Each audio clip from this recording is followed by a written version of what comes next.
aquel tiempo empezó Jesús a explicar a sus discípulos que tenían que ir a Jerusalén y padecer allí mucho por causa de los ancianos, sumos sacerdotes y escribas, y que tenía que ser ejecutado y resucitar al tercer día.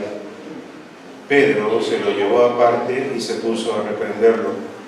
No lo permita Dios, Señor, eso no te puede pasar. Jesús se volvió y dijo a Pedro: quítate de mi vista, Satanás, que me haces tropezar. Tú piensas como los hombres, no como Dios. Entonces Jesús dijo a sus discípulos: el que quiera venir conmigo, que se niegue a sí mismo, que cargue con su cruz y me siga. Si uno quiere salvar su vida, la perderá, pero el que la pierda por mí, la encontrará. ¿De qué le sirve a un hombre ganar el mundo entero si arruina su vida? ¿O qué podrá dar para recobrarla? Porque el Hijo del Hombre vendrá entre sus ángeles con la gloria de su Padre, y entonces pagará a cada uno según su conducta. Palabra del Señor. Gloria a ti, Señor Jesús. Tomen asiento.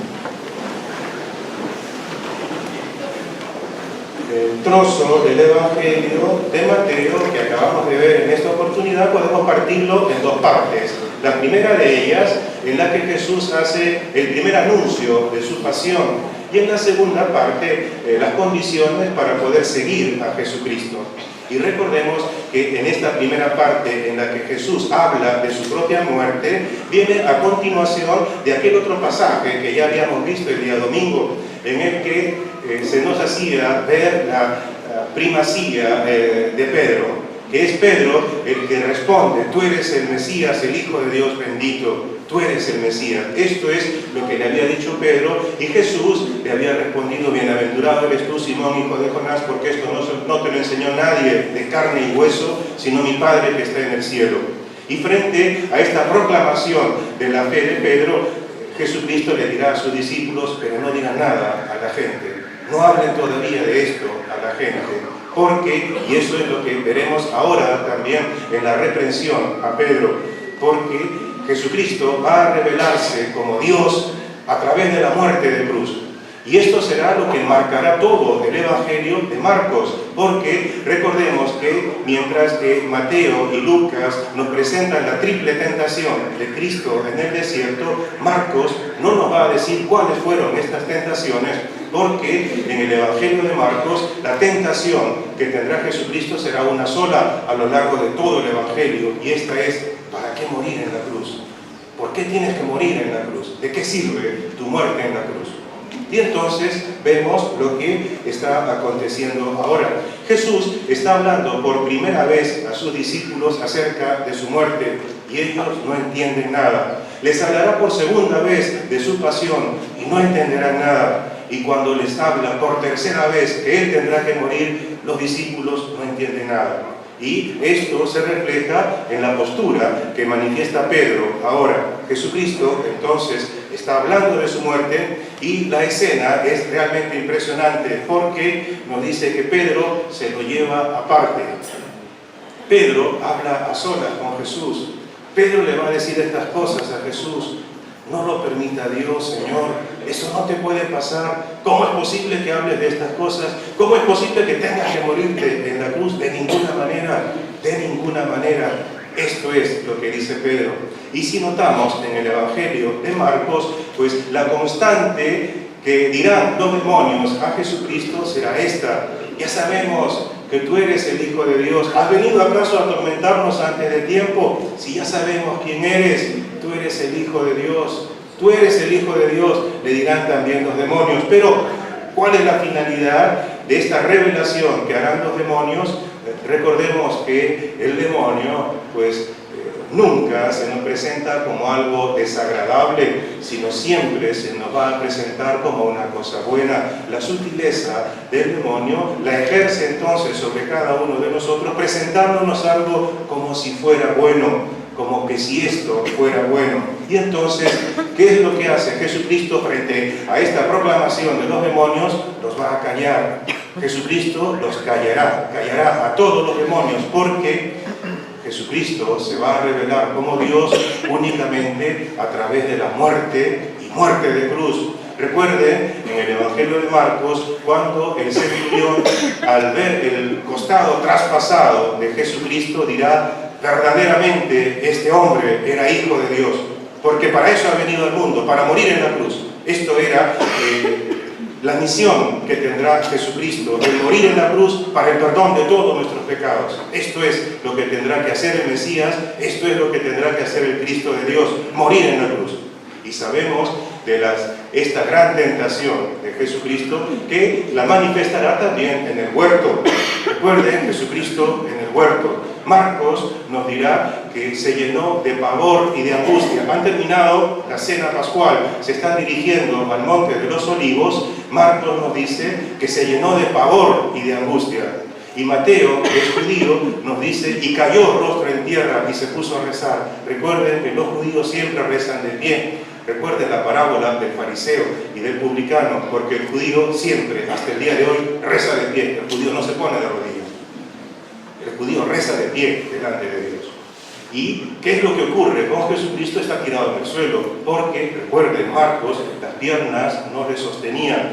Y Lucas, que es el evangelista médico, nos dirá que empezó a sudar como gruesas gotas de sangre. ¿Y qué era lo que decía Jesucristo allí tirado en el huerto? Recuerden, y en esto coinciden los evangelios, pues que Jesucristo dirá: Padre, aparta de mí este cáliz. Y lo dirá por 3 veces.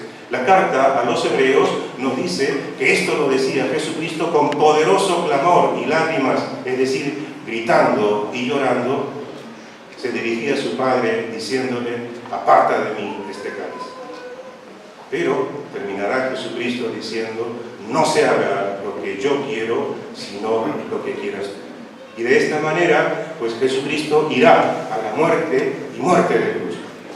Y es por eso que ahora sí podemos entender la reprensión que Jesús le hace a Pedro cuando éste le dice: que no te ocurran estas cosas, ¿cómo puedes hablar tú de muerte y de muerte de cruz? Y Jesucristo le dirá: apártate de mi vista, Satanás, porque tú piensas como los hombres, no piensas como Dios. ¿Cómo piensa Dios? Vamos a pasar a la primera lectura, que es tomada del profeta Jeremías. Recuerden que el profeta Jeremías, el profeta llamado de las Lamentaciones, pues era considerado así por el lamento que hace el profeta por su pueblo, porque al profeta Jeremías le tocó desarrollar un ministerio totalmente desagradable. Jeremías, que era un tipo muy buena gente, que le gustaba llevarse bien con todo el mundo, que no quería tener problemas con nadie, y por eso se callaba muchas cosas, porque no quería tener problemas con nadie, quería llevarse bien con todo el mundo. Este era el carácter que tenía Jeremías. Pero, ¿qué cosa le pide Dios? Pues que anuncie a su pueblo, que le eche en cara a su pueblo sus pecados, y que por estos pecados del pueblo sufrirá también el destierro. Y esta es la misión que le toca desarrollar a Jeremías. Y Jeremías se resiste a esto porque no corresponde a su personalidad, porque no está en su naturaleza. Y Dios le dice: si tienes miedo, yo te voy a meter más miedo todavía. Y el profeta entonces nos dirá que tendrá que hacer su cara como pedernal, como piedra, para poder soportar los insultos, los salivazos y el rechazo de su pueblo. Y de tal manera sufre Jeremías que muchos después van a considerar que tal vez este era el Mesías, porque sabían ya que el Mesías era aquel que debía de cargar con el sufrimiento, con el dolor del pueblo. Regresamos ahora al Evangelio. Jesucristo entonces está hablando de su muerte y reprende duramente a Pedro porque está pensando como los hombres, no está pensando como Dios. Porque, ¿cómo es que piensan los hombres? Pues al hombre no le gusta hablar de sufrimiento, al hombre no le gusta hablar de enfermedad, hablar de muerte, porque esto pues siempre nos causa una sensación desagradable y el hombre evita siempre hablar del sufrimiento, porque porque no estamos hechos para el sufrimiento, porque el hombre no quiere sufrir, el hombre quiere vivir, y es por esa la razón que muchos matrimonios terminan divorciándose, porque hay una incapacidad de poder asumir los problemas propios de la convivencia matrimonial, porque al hombre no le gusta sufrir, porque el lema es que a la primera que nos vaya mal, pues nos separamos y aquí no hay ningún problema, porque al hombre no le gusta el sufrimiento. Y el hombre de hoy tiene una incapacidad radical de sufrir. El hombre no sabe lo que es sufrir. Y entonces viene ahora la segunda parte del Evangelio. El que quiera venir conmigo, que se niegue a sí mismo, dice Jesús, que cargue con su cruz y me siga. Negarse a sí mismo. ¿En qué consiste este negarse a sí mismo? Pues frente a la afirmación de sí mismo, es decir, el hecho de querer ser ante los demás.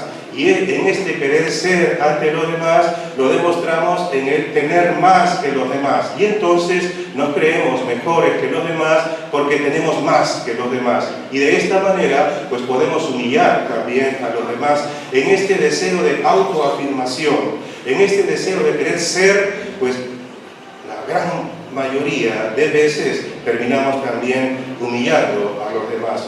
¿Y en qué consiste entonces este negarse a sí mismo? Si tuviéramos que hablarlo en nuestro lenguaje, tendríamos que decir aprender a torcer el codo, aprender a ceder. En este negarse a sí mismo, lo que debemos de aprender es a ceder. Por ejemplo, en las discusiones del matrimonio, ¿qué es lo que ocurre en las discusiones del matrimonio? Pues si ninguna de las partes quiere ceder, si ninguno quiere ceder, el problema se hace mayor. Pero si el otro cede, recuerden que para discutir se necesita de dos. Y uno solo, por más que reniegue, pues no hace nada.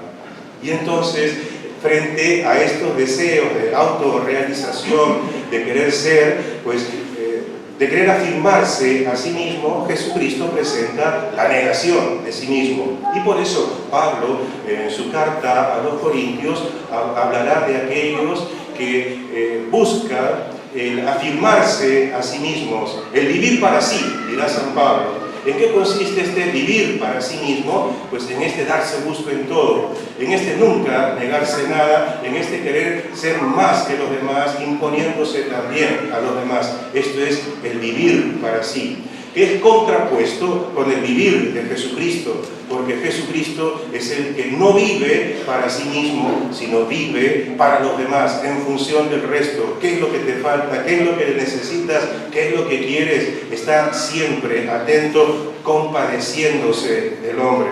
Y no solamente esto es el negarse a sí mismo, sino que ahora es el cargar con la cruz. Recuerden que la cruz es la señal del cristiano, que la cruz es el símbolo de Jesucristo. Y en esta cruz de Jesucristo vemos nosotros todos nuestros sufrimientos, pero es un sufrimiento que no lo cargamos nosotros, sino que lo ha cargado Jesucristo. Como nos lo dice el profeta Isaías, eran nuestras dolencias las que Él cargaba, porque es Él el que carga con nuestras dolencias. Y es por eso que muchas veces se nos hace difícil el perdonar, porque seguimos cargando con el dolor, seguimos cargando con el resentimiento que provoca en nosotros un mayor sufrimiento. ¿Qué es lo que nos pide ahora esta palabra? Pues dejarlo allí a los pies de la cruz de Jesucristo, y que sea el Señor el que nos conceda a nosotros también la gracia de poder cargar con la cruz, de poder cargar con este sufrimiento nuestro. Recuerden ustedes aquel pasaje de la curación del paralítico, de este que fue curado, y en su curación pues ocurren unos hechos realmente impresionantes, porque primero es un paralítico que fue curado, pero que nunca pidió ser curado. Cosa rara. No pidió ser curado y sin embargo Jesucristo lo curó. Y si ustedes recuerdan ese pasaje, lo curó porque dio la fe de los amigos que lo llevaron a Jesús. Y bastó esto para que fuera curado. Y esto es lo que Dios viene a hacer con nosotros cuando le dice al paralítico: toma tu camilla y vete. Y así fue. Y la gente, nos dice, quedó asombrada, porque la camilla, que para este paralítico representaba su sufrimiento, su postración, su incapacidad de poder hacer cualquier cosa buena, pues ahora sí, tiene la fuerza de poderlo cargar. Y esto es lo que hace Dios también con nosotros. Y continúa diciendo: si uno quiere salvar su vida, la perderá. Pero el que la pierda por mí, la encontrará. ¿Y cómo es que podemos entender este pasaje? Pues con lo que sigue inmediatamente. ¿De qué le sirve a un hombre ganar el mundo entero si arruina su vida? ¿Recuerda aquella parábola de aquel hombre rico que de pronto sus tierras le dieron una gran cosecha y se dijo: pues hombre, tienes plata de sobra, ahora sí tienes plata de sobra, come, bebe, pásala bien porque tienes plata de sobra? Y le dice el Señor: necio, esta misma noche te van a pedir el alma, y lo que has ganado, todo lo que has ganado, ¿para quién será? Y es por eso que Jesucristo nos dice entonces: ¿de qué le sirve al hombre ganar el mundo entero si arruina su vida? ¿De qué te sirve entonces que vivas matándote en el trabajo si pierdes a tu familia, si desconoces ya a tus hijos que están creciendo? Y sin embargo, pues vives para trabajar, y vives para hacer plata. ¿De qué te vale tener plata en los bolsillos si ya no tienes a tus hijos en la casa? Si ya no tienes a Dios en el corazón. Y es por eso que esta palabra nos invita a nosotros también a primero tener a Dios en el corazón. Primero tener a Dios en el corazón. Y si tenemos plata en el bolsillo, mejor. ¿Ya? Pero lo primero es tener a Dios en el corazón. Porque si no tenemos a Dios en el corazón, hermanos, si Dios no cuenta en nuestro corazón, pues ahí está todo lo que podemos hacer. Los peores pecados que podemos hacer yo y cualquiera de ustedes, si no tenemos a Dios en el corazón. Y es por eso que Jesucristo insiste diciendo: ¿qué podrá dar para recobrarla? ¿Qué puede hacer este hombre después de haber perdido toda su vida? ¿Cómo la puede recuperar? Y nos va a decir: porque el Hijo del Hombre vendrá entre sus ángeles con la gloria de su Padre, y entonces pagará a cada uno según su conducta. Según su conducta. Vamos a ver en la segunda lectura, que es de la carta de San Pablo a los Romanos, el último párrafo. Es decir, ¿qué es lo que espera Dios de nosotros? Que hagamos su voluntad. ¿Y cuál es esta voluntad de Dios? Esto es lo que nos responde San Pablo, para que sepan discernir lo que es la voluntad de Dios: lo bueno, lo agradable, lo perfecto. Lo bueno, lo agradable, lo perfecto. Esta es la voluntad de Dios para con nosotros. Recordemos que Dios no nos pide hacer milagros, que Dios no nos pide caminar sobre las aguas o multiplicar los panes. Dios nos pide simplemente hacer su voluntad. ¿Cómo entender estas palabras de Pablo? Lo bueno, lo agradable, lo perfecto. Pues portarnos bien, nada más. Esto es lo único que Dios pide de cada uno de nosotros, que nos podamos portar bien. Y para esto sabemos ya, por la experiencia que tenemos de todos nuestros pecados, pues que no es fácil portarse bien. No es nada fácil portarse bien. Y es por eso que necesitamos de la gracia de Dios, necesitamos de la fuerza de Dios, de este Dios que viene para que con su fuerza podamos portarnos bien. Que el marido sea fiel a la mujer, que la mujer esté dedicada al hogar, a la casa, a los hijos, ver crecer a los hijos y ayudar a crecer a los hijos, que es la tarea más dura también que puede tener la mujer. Y a los hijos, ¿qué cosa nos pide a los hijos? El ser respetuosos con nuestros padres, el respetar a nuestros padres. Y una cosa más, que Dios ha prometido también a los hijos: aquellos que tal vez dejen de venir a misa, aquellos que tal vez dejen de rozar el rosario. Pero ¿qué cosa ha prometido Dios a estos hijos que cuidan a sus padres en la vejez? Aquellos hijos que no abandonan a sus padres en la vejez, aquellos hijos que hasta el último se han preocupado de sus padres. Pues la Escritura nos dice que Dios les perdonará todos sus pecados. Todos tus pecados Dios te los perdonará si hasta el último supiste cuidar a tu padre y a tu madre. Esto es lo que Dios nos ha prometido a nosotros también, y esto es lo que espera Dios de nosotros. Recuerden que en el día del juicio, pues Dios no nos va a echar en cara nuestros pecados. El día del juicio, nos dice San Juan de la Cruz, interpretando el capítulo 25 de Mateo, nos dice que Dios nos hará una sola pregunta. El día del juicio, Dios nos hará una sola pregunta y nos dirá: ¿fuiste capaz de algo bueno en esta vida? ¿Fuiste capaz de algo bueno? Dios no nos va a echar en cara nuestros pecados. Dios nos dirá simplemente: ¿fuiste capaz de algo bueno? Y cuando no sepamos qué responderle a Dios, el mismo Dios nos dirá, por ejemplo, de dar de comer al hambriento, de dar de beber al sediento, de vestir al desnudo, de visitar al preso o al enfermo. ¿Fuiste capaz de algo bueno? Y esto es lo que dice el Evangelio de hoy. Y entonces pagará a cada uno según sus obras. Vamos a pedirle entonces al Señor que la fuerza de su Espíritu, que hemos recibido todos nosotros en el bautismo que se nos ha dado, pues que esta fuerza del Espíritu nos ayude a portarnos bien en esta vida y en esta vida hacer algo bueno con la fuerza de Dios, con la gracia de Dios. Nos ponemos de pie y rezamos juntos el credo. Creo en Dios Padre Todopoderoso, Creador del cielo